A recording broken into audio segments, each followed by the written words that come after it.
Kronologi sopir travel meninggal saat bawa 7 penumpang menuju Balikpapan, sempat tepikan mobil. Lukman adalah sosok pahlawan bagi penumpang travel yang disopirinya.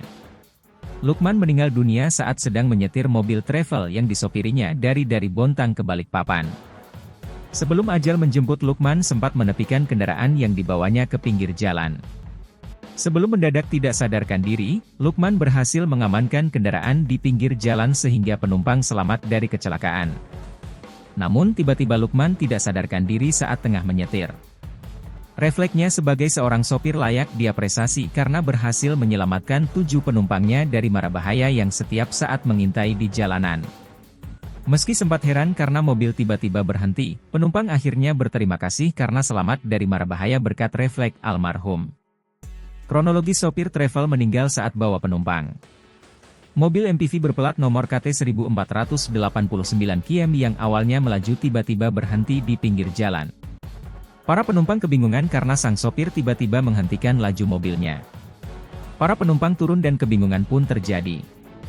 Mereka pun melihat ke ruang kemudi dan melihat sang ospir tidak sadarkan diri. Video berdurasi 33 detik memperlihatkan sopir tak sadarkan diri. Menurut narasi yang beredar di media sosial, sang sopir dinyatakan meninggal dunia. Dikutip dari tribunkaltim.com, kejadian tersebut terjadi di Jalan Poros Samarinda Bontang, Sambo. Sopir travel berniat mengantarkan penumpang. Namun mobil travel tersebut tiba-tiba menepi di Jalan Poros Sambo. Namun sang sopir refleks menepikan mobil berwarna putih tersebut.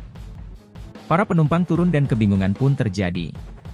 Video berdurasi 33 detik memperlihatkan sopir tak sadarkan diri. Menurut narasi yang beredar di media sosial, sang sopir dinyatakan meninggal dunia.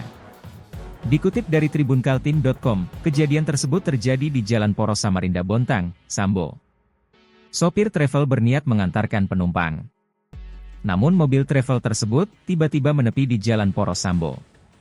Tepatnya di kilometer 70 di daerah Perangat, Kecamatan Marangkayu, Kabupaten Kutai Kartanegara pada Rabu, 2 April 2025, pagi. Kejadian tersebut dikonfirmasi oleh Kasat Lantas Polres Bontang, AKP Purwo Asmadi. Terungkap sopir bernama Lukman. Pria berusia 46 tahun tersebut, merupakan warga Kelurahan Berbas Pantai, Kecamatan Bontang Selatan. Lukman mengendarai Toyota Innova hendak membawa 7 penumpang dari Bontang menuju Balikpapan. Namun tugasnya tak selesai. Baru 1 jam perjalanan, Lukman tiba-tiba menepi dan tak merespons apapun. Saat ditegur, sopir sudah tidak sadarkan diri, ujar Purwo Asmadi saat dihubungi. Mengetahui kondisi tersebut, para penumpang segera meminta pertolongan warga sekitar. Lukman kemudian dilarikan ke puskesmas terdekat, namun dinyatakan meninggal dunia. AKP Purwo Asmadi hingga kini belum bisa memberikan keterangan mengenai penyebab kematian Lukman. Kini jenazah telah dibawa ke rumah duka untuk disemayamkan.